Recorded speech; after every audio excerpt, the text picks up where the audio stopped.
Welcome back to Hardware Unboxed. It is time for the Q&A. It's technically, I don't even know if it's technically, but it's meant to be the September edition. So let's just pretend we're still in September. Everything got pushed out, obviously, because of Zen 4. Yep. But it's September, guys. It's September for us, and that's what matters. Well, yeah, technically it is. So, yeah. I'll go back to the start. Technically, the September Q&A, part 1. Yep. So we've got lots of questions to go over. Actually, lots and lots. So I suspect there will be a part 3 this month. Yep. But anyway, before we get into all of it, today's sponsor spot is brought to you by Thermal Grizzly and their new 12th gen CPU contact frame by DeBauer. It's well known that the integrated loading mechanism, or ILM, of the LJ1700 sockets bends 12th gen CPUs, leading to an uneven contact surface that reduces cooling performance. Solving this issue, the contact frame replaces the ILM, allowing for a much more even contact with the CPU's IHS and the base of your cooler, which in turn reduces operating temperatures. Installation's quick and easy, and thanks to the use of anodized aluminium, the contact frame is non-conductive. And then, for those of you who wish to further maximize contact, Thermal Grizzly now offers an optional lapping tool, so for more information, please check the link in the video description. All right, eco mode, eco mode, eco mode. So I think this has something to do with eco mode, actually. Yep. This is very important for us small form factor builders. Definitely really interesting to see how Zen 4 chips perform. Oh, so he's asking about, are we going to benchmark eco mode? Right. Yep. So, yeah. Just a demand, I guess. Well, yeah. Eco mode. Eco mode. Yes, I will be redoing all of my testing with eco mode. And I've already started doing some of it, and obviously others have as well. But there's some, again, interesting findings there. I guess I'll talk about this now. I find it kind of very AMD-ish of how this is all played out. Because, yeah, as we showed in our reviews, the CPUs are hot. So, again, I think there are some misunderstandings and misconceptions around that. But look, 95 degrees Celsius is a hot temperature. And there may be some things there about how the temperature is being measured, and like, I think there's some apples to orange comparisons going on, or apples to oranges comparisons going on with things like thermals, because we see that with GPUs as well, comparing like, you know, junction temperatures with like hotspot temperatures and stuff like that. There could be some differences there in how AMD are measuring the temperature, because the actual heat sinks, when I'm putting on small coolers, the fans aren't going nuts, and the heat sinks themselves aren't getting that hot. Certainly nowhere near as hot as what you'd expect if it was a 95 degree CPU.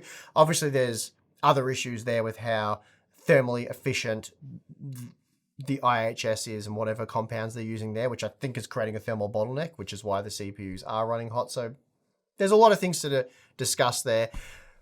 All of that aside, the eco mode thing is very interesting. And the reason why I say that's so AMD is because from what I'm seeing in my initial testing, and I have a lot more data to go over, it seems like enabling eco mode has a very minuscule hit to performance while significantly reducing the power consumption of the higher end parts, and therefore does lower the thermals as well, though I think there is a bit of a thermal bottleneck there that is mentioned.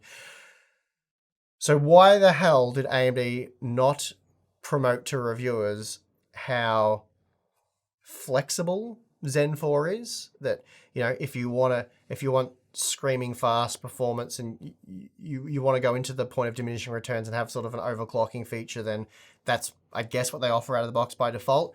But if you want more of a measured, more of a balanced approach, then, you know, there's eco mode. The problem was with the day one reviews was there wasn't eco mode. Kind of, it existed but also didn't exist. So while you could technically enable eco mode, it was quite convoluted. There was a lot of steps. You had to enter multiple different metrics and things to get it enabled and working, whereas from the get-go it should have just been go in the BIOS and like loading XMP or, you know, a memory profile, you just click eco mode and the CPU's then running in, and you can have maybe a different wattage levels of eco mode, but, you know, 65 watts for the 105 watt parts, for example. Enable eco mode, and there you go. Or open up, in the review guide it said use Ryzen Master to enable eco mode, but there was no actual like button to do it. So now, at the time of this was released this morning, so this video will probably be up a little after that, but AMD has now added eco mode to Ryzen Master. So you click a button that says eco mode, and eco mode is enabled. Why that wasn't there for reviews, I don't know. given how significant of a feature it is and how much it changes the whole, perception of and probably reception to Zen 4. I don't know, very AMD-ish, right? Yeah. But it's weird to have a feature physically there, technically there, and working perfectly fine, but they're not having the ability to actually just click and enable it. Because I don't really want to promote a feature that's not really a feature that you guys have to like watch a guide to enable, when it could just be like, click, eco mode's enabled, I've sacrificed maybe 5% performance, but I've significantly reduced power consumption and thermals. And I am rambling a bit about the eco mode thing, but do you agree? Yeah. Doesn't make a lot of sense, but... Yeah. I know they had plenty of things to get sorted, but again, it's like it was there. It wasn't like... Just code the button into the application. Yeah. It's not like it was, we're going to have an eco mode, we've just got to work out the parameters and get that sorted, and that'll be in the next BIOS update. It's like... No, we've done all of that. It's there, but the next BIOS update, you'll be able to actually enable it with one click. The next BIOS update, we've added the button. Yeah, and so that's one of my gripes. The other gripe is, the review guide, which is to help reviewers. Some people are surprised there's a review guide, but these are very technical processes on very new and technical platforms. There are so many things to explore. So it's important to let reviewers know about the important stuff so they can do that and then do their own investigations and look at other things. And eco mode was merely a footnote sort of saying, we have this eco mode thing, which they didn't really have.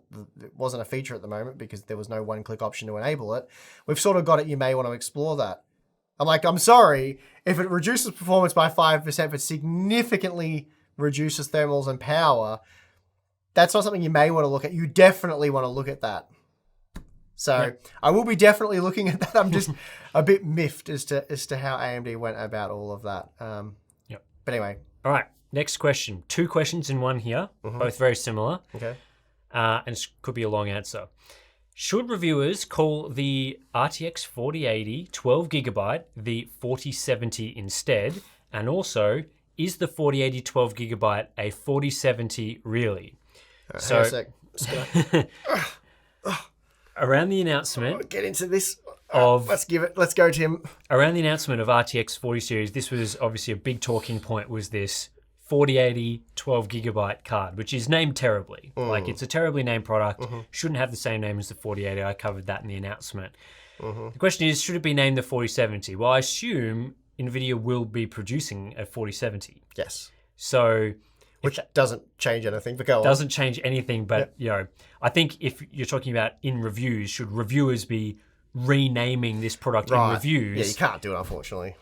Not really feasible. That's more confusing. More confusing when the 4070 comes out. Should it be named the 4070? It should be called the fake 4080. That's what we should call it. It's the fake 4080. The fake 4080. Yeah, the fake 4080. That's better.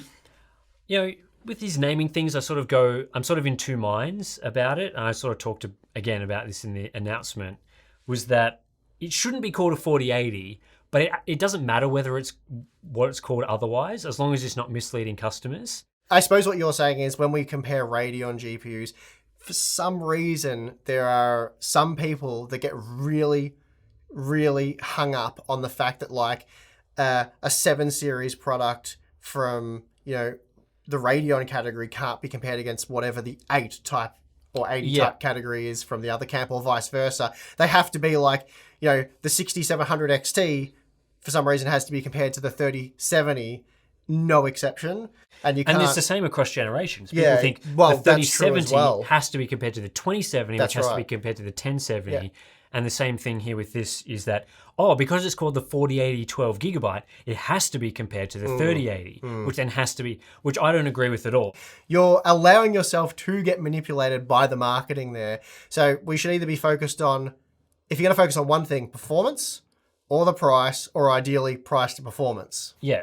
So with the naming thing, the reason why I get annoyed with names, and it's something that's happened across laptops a lot, is you need to make it that when you're searching for a product on Newegg or whatever website you want to buy from, that it's obvious what product you're buying. You don't want to get misled into, I've searched for the 4080 and there's this cheap one and there's this expensive one.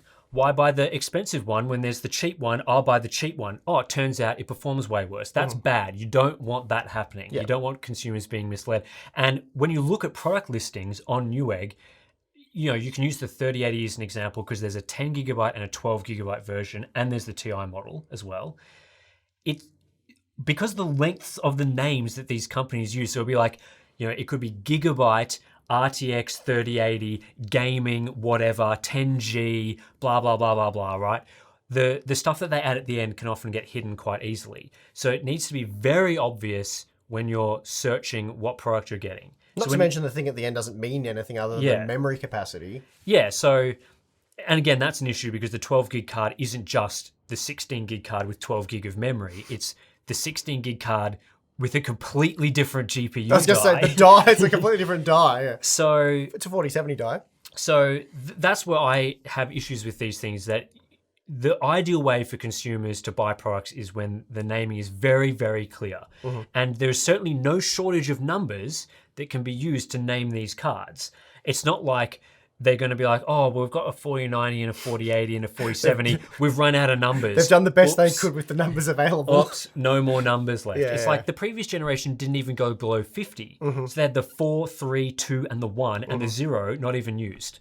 So it's like plenty of numbers to fill out the lineup. What I don't care about is whether the card should be called a 4070 or 4060 Ti or whatever. It's like, yeah, okay, in previous generations, yes, that the amount of transistors that are cut down would have put that into the 4070 or 4060 Ti tier. That's the tier the card would have been in previously. I don't care too much about that because, again, what matters is price to performance. Yeah. Ideally, though, we would like them to remain consistent there because they're clearly trying to manipulate buyers by playing funny buggers with those names. I feel like people with this are kind of like, they're itching to criticize Nvidia for the naming, right? So if, there's kind of two ways they could have gone about it. They've got this product, which, they want to sell for $900 US.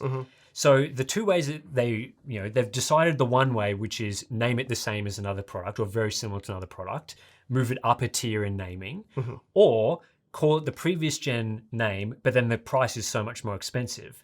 So I think people are kind of like, they've got their gun there ready to shoot Nvidia and their fingers on the trigger. And Nvidia's like, let's give you a bigger target. Yeah, so it's like, they're waiting for that $900 70 tier card so they can shoot Nvidia being like, oh my God, you made that $500 card $900 now. And they've just done a different thing, which people are criticizing for a different reason. Well, it's worse. I don't know if it's worse. Well, having two different dies with very different performance, with exactly the same name, with the only differentiating factor there being the memory capacity. Everything we've said, sure, but the simplest way to answer this question is absolutely horrific. I despise what they've done here. Don't like it at all. And would push back against it heavily. If I've got let's say hypothetically the 4080 16 gigabyte doesn't exist, and they've just launched the 4080 12 gig for $900, and people have discovered that the die is very similar to what would have I been don't care a about 4070. that because that doesn't matter, right? No, because that matters when you start to compare it with the value of the previous generation or their competition. You're like, well, this is just a crap value product. It should have been this, that, or whatever. But that's a whole separate issue. And that just means that's a crap product because they didn't deliver enough performance at the price point they were trying to target. Yeah, so, I think the issue is not that it's not called the 4070 because it should be based on the die, the 4070. That's completely irrelevant. That's irrelevant. Yeah. It's the fact that they named it the same as another GPU. Yeah. That's the problem. Because the joke people made was, it's like, here's the Nvidia GeForce 40 series lineup. You've got the 4080 16 gigabyte, the 4080 12 gigabyte, the 4080 8 gigabyte, the 4080 6 gigabyte, and the 4080. Like, they might as well have just done that, really, and take it to extreme absurdity. So it's everything's a 4080, but also there's only one 4080 and the rest are just much slower GPUs that are called a 4080 that have less memory. Anyway, the whole thing's silly. I don't like it at all. That's something I will continue to push back against because AMD, it shouldn't be named the same Nvidia, thing. No one should be doing that. Yeah, but again, like, if it was a $900 RTX 4070, it doesn't, like it doesn't matter. But you know that people would have criticized that, obviously. But I think it's when you've got cards that are named, so we don't have naming the same, you always have to look at the price to performance ratio. And this was an issue with previous generations as well, because in the Ampere generation, they increased the price of the 3070. The 2070 was cheaper, wasn't it? $400, I believe. Super. The Super? The 2060 Super was 400. The 2070 Super was 500. Yeah, but the 2070 was 500. Was it? Okay. Yep. Well, across the generations, they've raised prices on. Pretty sure. My memory's a bit, but yeah, we can check that. I'm pretty sure. Yeah, I think. Yeah, I guess there's kind of like there's two complaints rolled into one on this one, and one of the complaints is valid, and one of the complaints isn't valid, in my opinion. Look, I don't whether it should be called the 4070 or whatever. I'm not arguing it should be called the 4070. It just shouldn't be called the 4080. It shouldn't be called the 4080. Yeah. Whether it's whether the 16 gigabyte, if it was the 4080 Ti, whatever, 16 gigabyte, and then the other one was the 4080, it's like I'd have far less of an issue with that. It'd still be a bit weird, but I'd have far less of an issue because it's like, do you have the 3080 Ti the 4080 Ti, or do you have the 4080? And people understand that naming is much more easy. Well, yeah, that's right. So not amazing, but it's not better. It's certainly a lot better. Yeah. So anyway. Yes, that's that one. Annoying, very annoying. Yeah, I'm not happy about it. I've already said it. And yeah, I'll be pushing back against that one. But what can you do? Well, but at least potentially, if it gives you significantly more price to performance ratio than 3080 and the 3070 type products, then. But that's the thing. Even if it at the price, let's just say at the price, it was genuinely a good product. Like the 16 gigabyte model was genuinely very good. The 12 gigabyte model was genuinely very good. They both represented excellent price to performance compared to previous generations. So they were both excellent products. It's still garbage. It's still bad. But So, that scenario you're better. talking about only serves to shoot Nvidia in the foot. Yeah. Because if they're misleading customers into, you've got these two products and the reviews of the 4080, there's rave reviews, everyone's going that it's great. People are less, if they're getting confused, they're less likely to buy the expensive model. Mm-hmm. So if Nvidia's got this great 4080 16 gigabyte card and everyone's just buying the cheaper model because it's cheaper and people are hearing about it being so good, then Nvidia's missing out on the sales of the more expensive, probably higher margin product. Mm-hmm. Whereas generally what happens when you've got these two different products with the same name, the higher tier model, the expensive one, is kind of like the bad model. It offers like very little gain. An example of where Nvidia has done this in the past, I suppose, most recently on the desktop, would it be like the GTX 1060 range? So you had the 3 gigabyte model and the 6 gigabyte model. Yeah. But and people made a big deal about that, and we weren't wrapped with it. But from memory, in terms of price performance, the 3 gigabyte model at the time wasn't too bad. It was only slightly cut down, half as much memory, but it was $50 cheaper. So I think you went from $200 to $250. So it was. It seemed to line up in terms of price performance, and it wasn't as egregious, let's say, as what I think we're facing here with the 4080. Yeah, I think it's like what the 1050 DDR4 versus GDDR version back in the day. Mm-hmm. That was a much more egregious case where I think it was like the cheaper model that was made was not that much cheaper, but was significantly slower. And that's always the risk with these naming situations is if the cheaper model is way worse and is much cheaper to produce, so their margins are better, then that's where you start running into those problems. And I think it's interesting that Nvidia has a long history of regularly doing this sort of stuff. Yeah. But I suppose, interestingly, it's generally been for either lower end products that were released later, or they've quietly done it. So it's not been an official release. It's like, oh, here's the 3 gigabyte 1050 guys. Like, whereas it's been done very subtle because they know what they're doing is very dodgy or anti-consumer. And then this time, they're just out there loud and proud doing it at a key announcement. Yeah, if I'm sort of in Nvidia's shoes and I'm thinking, why have they done this? Because there's obviously so many reasons why you wouldn't do this that we've explained extensively answering this question. We're never going to finish this question, by the way. Well, maybe. But I think, obviously someone at Nvidia has decided that particular model is going to have a $900 price point. I think that was probably decided first. So they go, we've got this GPU, we're selling it for $900. And then the marketing / naming team or whatever is like, oh, that card's $900, is it? Well, if we name it the 4070, we're going to have people say, well, it was $500 previously, now it's $900. People have a big whinge about that. But we already have got the 4080, so what do I do? And they've settled on this bad. They kind of only had bad options, and they kind of settled on one bad option versus other bad options. So, yeah, I think they probably ran into a few issues there. Not to excuse it, because obviously it's bad, but you can sort of, I guess that is probably why they did it the way they did. But yeah, let's end this question. Let's move on to another question. All right, next question. What do you think of the lack of 4080 12GB Founders Editions? Do you expect AIBs to sit close to the $900 MSRP, or do you think they will go well over that price, like with the 2080 Ti? They probably won't do as much of the 2080 Ti thing where it was $1,000, but then was really $1,200 for pretty much the entire life of the card. I think they won't do as much of that because it's not the highest tier product. It's also there was also no competition. There was no competition as well, so that played into that. I would expect that most AIBs do charge a premium over the MSRP for the vast majority of models, where that's 5-10%. That's pretty typical sort of margin for those cards, at least for sort of the standard ones you consider buying. There's obviously going to be some high-end ones as well. But I would expect there to be a few MSRP cards where that's like, an Eagle type model, or, whatever the other entry-level cards are called. Ventus or something like that. Tough Gaming or whatever. Yep. I would expect there to be probably one model from each vendor that is at that price. The question mark, and again, this will be something to look at across all the different cards this generation, is, how much stock there's going to be of MSRP products, how long those products are available for. We've seen with some previous launches that there was an initial wave of MSRP cards, and then the restock of those models was at a higher price. We'll certainly be on the lookout for that. I don't think that'll be a successful thing to do this generation, because supply is well outstripping demand at the moment. But yeah, I'd expect there to be MSRP cards for lasting quite some time this generation.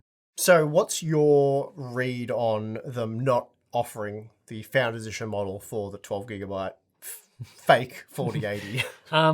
Yeah, certainly an interesting one. Where in the Ampere series did they stop making the Founders Edition cards? I think they did right down to the 3060 Ti, right? Like, there was definitely not the 3060 or 3050. I don't recall the 3060 Ti Founders Edition. I've got 3070, 3070 Ti, 3060 Ti. I could be wrong. It's either that or the 3070, obviously, because Yes, the 3070 definitely had one. I don't think there was a 3060 series one. But anyway. Yeah, so they've gone lower before, I guess is the point you're making. Yes, they've gone lower before. And in fact, with Turing, they went all the way down to the 2060. So that's right. Yeah, it's definitely curious. Maybe they see it as the 4080 is a series.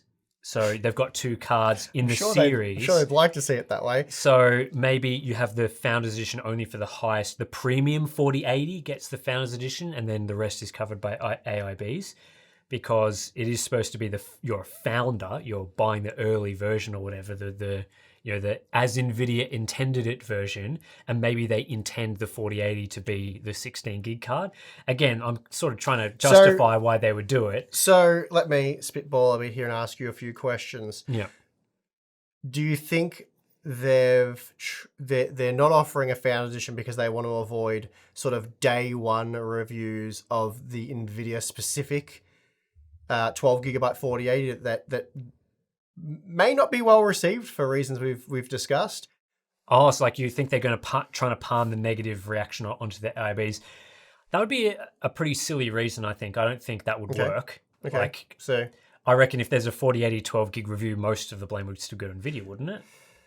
Like, it's not going to be, I'm reviewing the Asus 4080 12GB. This is Asus's fault that the 12 gig card sucks. I'm just spitballing and trying to come up with reasons we may see in the comments. I think maybe Nvidia would think that would work, but I think it's, and again, would they try and appease their AIBs? Well, after the EVGA situation, you think they actually don't care about that too much. So it's probably not that.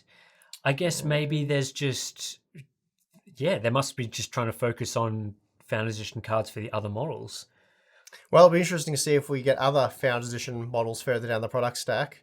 Yeah. Because whenever, well, for example, there wasn't a 3080 12 gigabyte Founders Edition. No, there wasn't. So whenever they sort of do those questionable models that are more price grabby, we don't get a whole, let's celebrate it with a Founders Edition card. I don't know. I'm just... Yeah, there's no reason that jumps out to me as like, that's the reason. Yeah, exactly. It's kind of like, it's just an odd decision. Yep. Could be a few different little reasons Yeah. there. Nope. All right. Nick asks, I hope Tim brought his crystal ball for this question. Assuming the same performance uplift for Zen 4's 3D cache parts as Zen 3's 5800X 3D, where would you expect a theoretical 7800X 3D or even a 7950X 3D to land in gaming performance? Well, obviously, if it had the same performance uplift, then you would expect a 15% uplift on Zen 4. Yeah, I think he was saying the same cache size capacity, maybe, not so much the same performance uplift. Well, you did say assuming the same performance uplift, so that would be very straightforward. But I think you're right. Sorry. You know, there are question marks over whether you'd get as much of a performance uplift from the additional L3 cache, because Zen 4 also has more L2 cache. So, you know, maybe, you know, the additional L3 was offsetting the smaller L2 a little bit for Zen 3. And it could be more beneficial for all we know. Beneficial because the clock speeds are, you know, maybe they can get it clocking a bit higher. Who knows? But I would certainly expect it to be faster. You know, it's not going to go backwards in performance. Safe bet. But pretty safe bet. Hopefully, well, if it's not faster by a good chunk, there'd be no point releasing the product because it has to be more expensive. So you would be hoping for 5800X 3D type gains over like the 5800X. And if that's the case, it's going to be an absolute gaming behemoth, and it's come at a good time with next-gen GPUs rolling out, which should you know, push the needle forward a reasonable amount in terms of performance. So yeah, that's certainly an ace up AMD's sleeve there. That yeah, you know, they've got many ways in which they can play this. So say Raptor Lake comes out and everyone's recommending Raptor Lake. You know, better gaming performance, really strong productivity. It can be paired with cheaper Z690 motherboards, cheaper DDR4 memory, and you get good performance there. That's really going to put the pressure on Zen 4. So then AMD can just come out and sort of do what they did with the 5800X 3D, but do it much sooner, is roll out those 3D Vcache models at the same MSRP as Zen 4. Now, I'm not going to say they're going to do this, but probably not going to do that. But that would be an option for them if Raptor Lake was even more competitive than maybe they expected. Or there could be some price corrections there. There's plenty of options for them, is what I'm trying to say. Yep. So we'll see what they do. All right. Did the oddly shaped IHS give you any trouble applying thermal paste to cover the Zen 4 hotspots without excess paste dripping onto the exposed transistors? I pretty much went about it the same way, just treated it like it was an AM4 processor, big dob in the middle, applied the pressure, and that sort of, you know, fanned out everywhere, and we got good coverage. Little bit, you know, went down those odd crevices, pretty easy to clean out, really, using the methods we normally use. And getting it on the transistors, that's not a problem. Well, especially with non-conductive thermal paste, which is what we use. And it's relatively easy to clean those off them without damaging the components or having any, you know, muck that you can't clean up. So certainly a little more intricate than AM4 CPUs, but, you know, not a big deal. And obviously for regular users, it's not a problem at all, because normally, you know, how often are you reapplying thermal paste and changing coolers? Most people, not very often. You'll probably go a good year or two before doing that. So not really something you need to be concerned with. All right, Tim, while I love watching Steve wreck in Fortnite on Gaming Unboxed, thank you, I try, will we ever have Tim showcase some of his single-player games? I actually get asked this every time I stream. So like, where's Tim? Why aren't you gaming with Tim? Is Tim ever going to stream?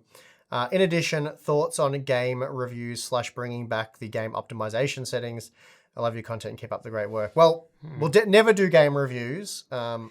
No one cares about my thoughts on game reviews. Yeah, well, I also don't care about my thoughts on game reviews that much. Do I care about other people's thoughts on game reviews? Probably not. No, I don't watch game reviews at all. Care. I usually just get a game if there's a demo or whatever. I'm interested, check it out. And the game optimization stuff, we've talked about that heaps. We're not bringing that back because Tim basically Yeah, not anytime soon, at Yeah, least. you didn't really enjoy doing them, and you found them to become more and more pointless when you were just like, Yeah, just dial back the preset one. it'd have to be like a specific game where it makes sense to make that guide because The problem is with that, you do one more game, and then people like the next game, the next game, the yeah, next I game. know. So It's like there were some earlier examples back when we started doing them where games were genuinely the presets were terrible and stuff. I think that's gotten a bit better where generally high settings just makes sense. High settings plus then re-upping like texture quality and stuff tends to be the way to go.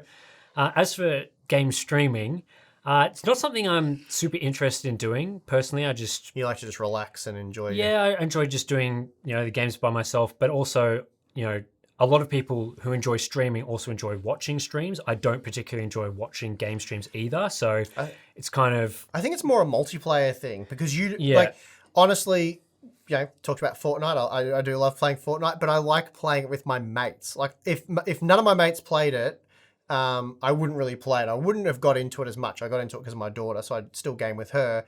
But I got into it because of her. But then a lot of my mates at the same time, by coincidence or whatever, got into it as well.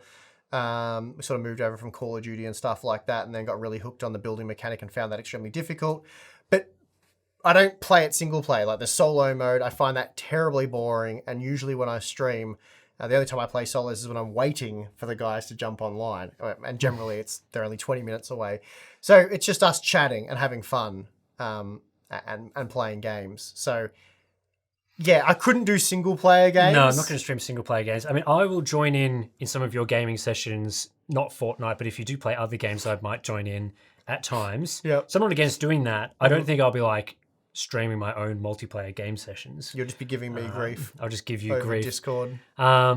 Yes, I mean that's a possibility for the future if we, if you decide to do non-Fortnite streams and stuff like that. I'm not a huge Fortnite fan, so I'm just not that interested in playing it. But yeah, other games, it just depends. But yeah, single player streaming, yeah, I honestly I don't really get the point of. I get the point with some types of games, like if you're playing like City Skylines or one of those like building type games where you can make like really cool even things. Streaming, that's crap though. I like that as well, but I like watching where someone's played it for like days. Yeah, or that's what I weeks mean. Like and if you're made a really video. good. No, but made a video. Made a video? A 20-minute video of Oh yeah, depends on like what it is. I don't like I couldn't watch that. But like a stream of me playing Spider-Man or me watching someone Yeah. else play Spider-Man, it's like everyone's playing basically the same game. yeah.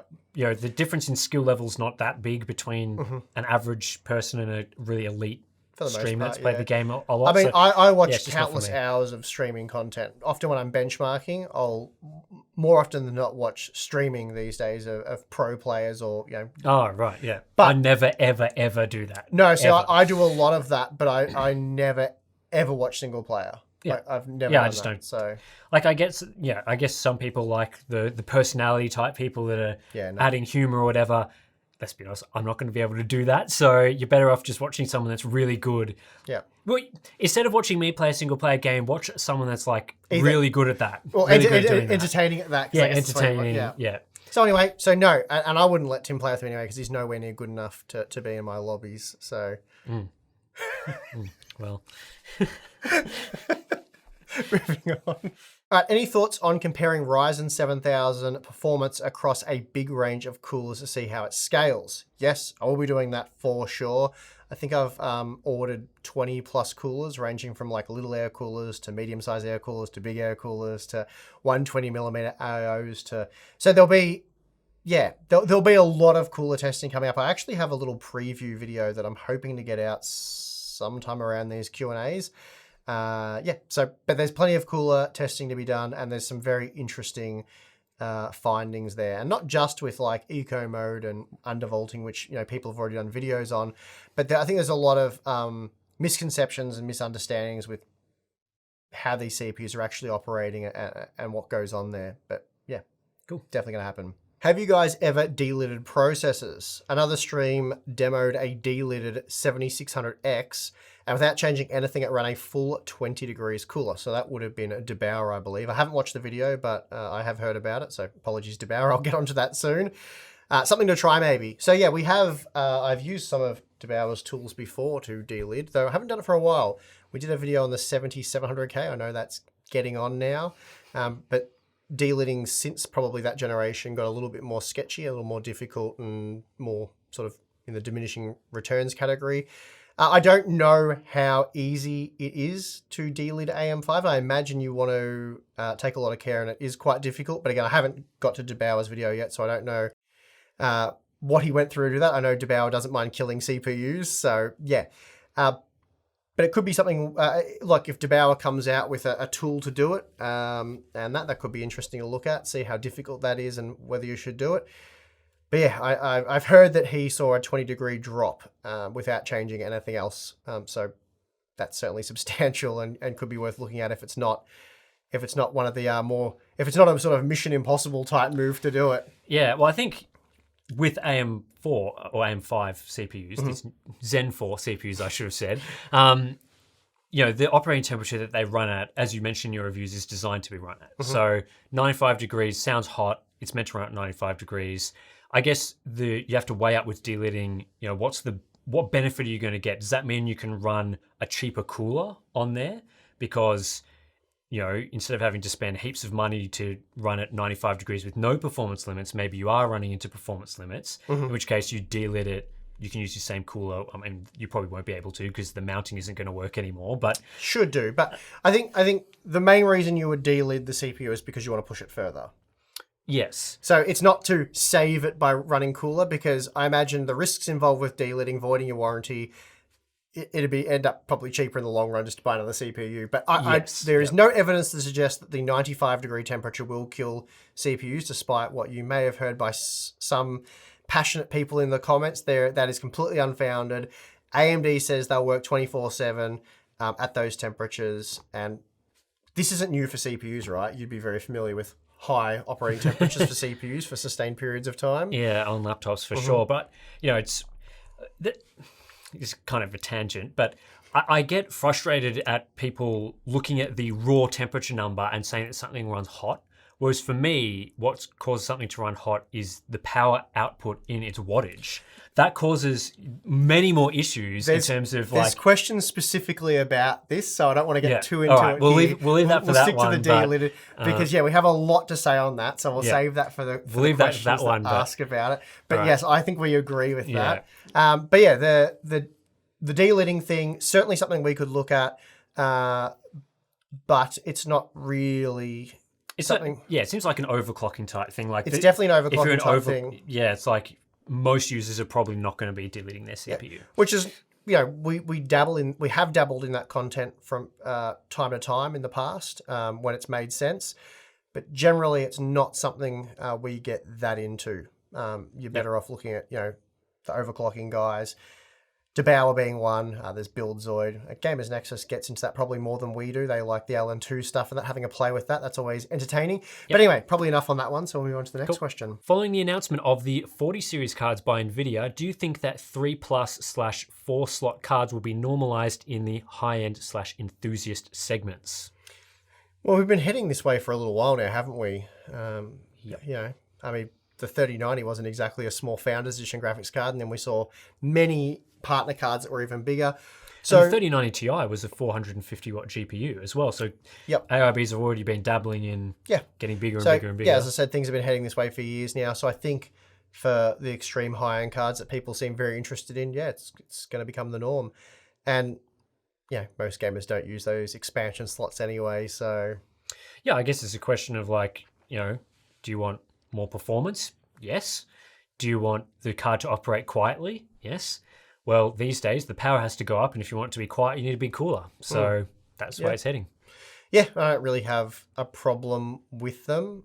Again, if power consumption's in the realm of being reasonable. Yeah, as long as they don't break the socket because they're so heavy. Yeah, that's right. The efficiency of electronics seems to be a priority in the age where people value clean energy over fossil fuel. So what point do AMD/Intel/Nvidia make their products draw so much power that flagship customers will go out of their way for a more efficient, lower heat output product instead of buying purely for performance? So I think this question's sort of saying when people are buying Tesla vehicles and stuff, and people are now concerned about their footprint and all that.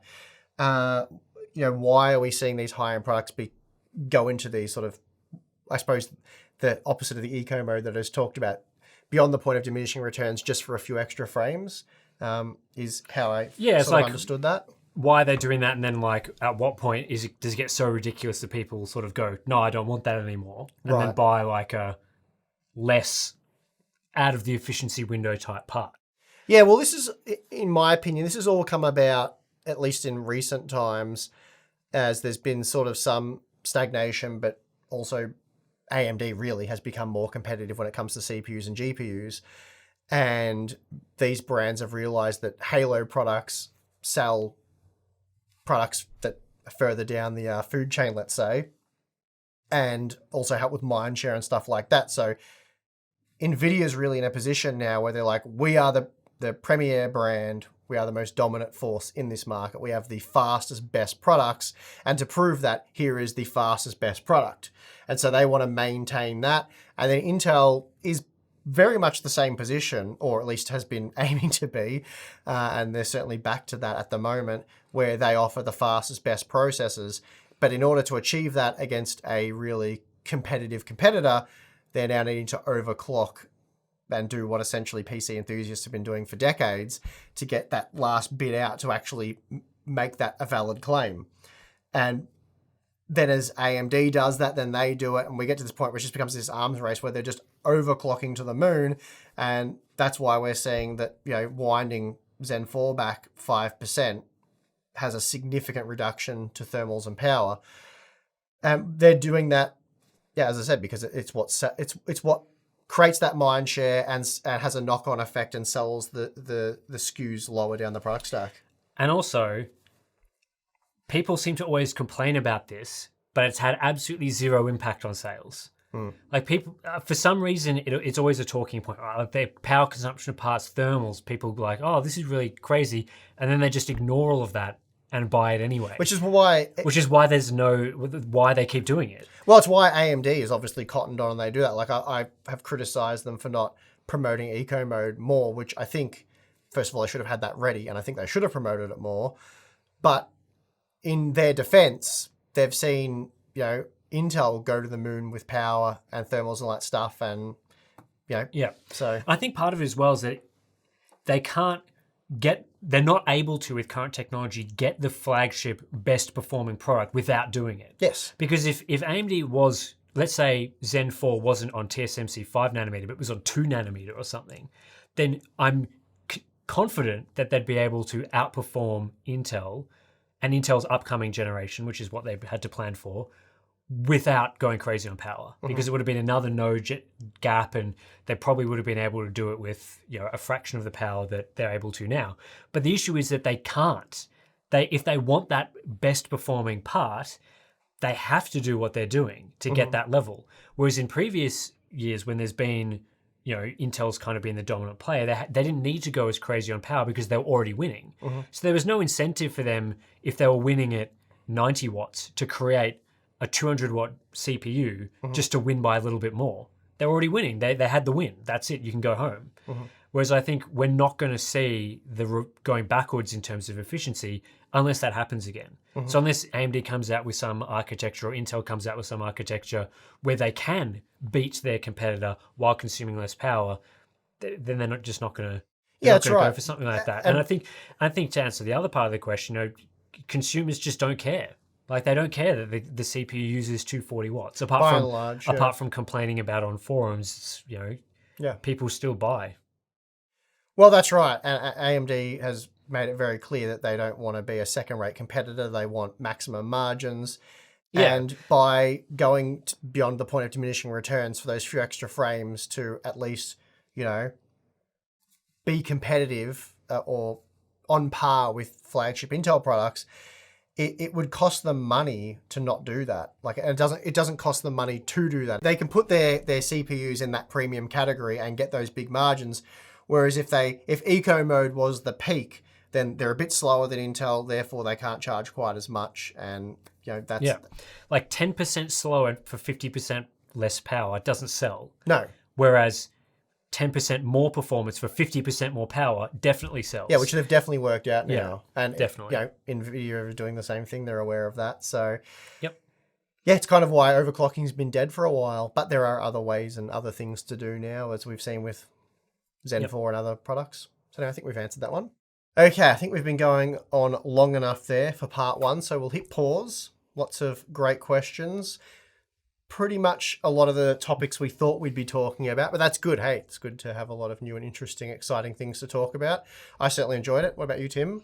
Yeah, this month, awesome set of questions. I remember going through, checking out the questions I wanted to add. I'm just slamming in like question after question, so many good ones. So really appreciate all you guys that submitted questions either via the YouTube thing or via Discord for our community members. Speaking of community members, you can sign up and become a member to ask us questions, to be part of our live streams, chat with us on Discord, BTS videos. What else? Discord, BTS, live streams, and I suppose Q&A stuff, eh? Yeah, that's pretty much it. As well as subscribing. Yep. So got Patreon and Float Plane, links in the description below for that stuff.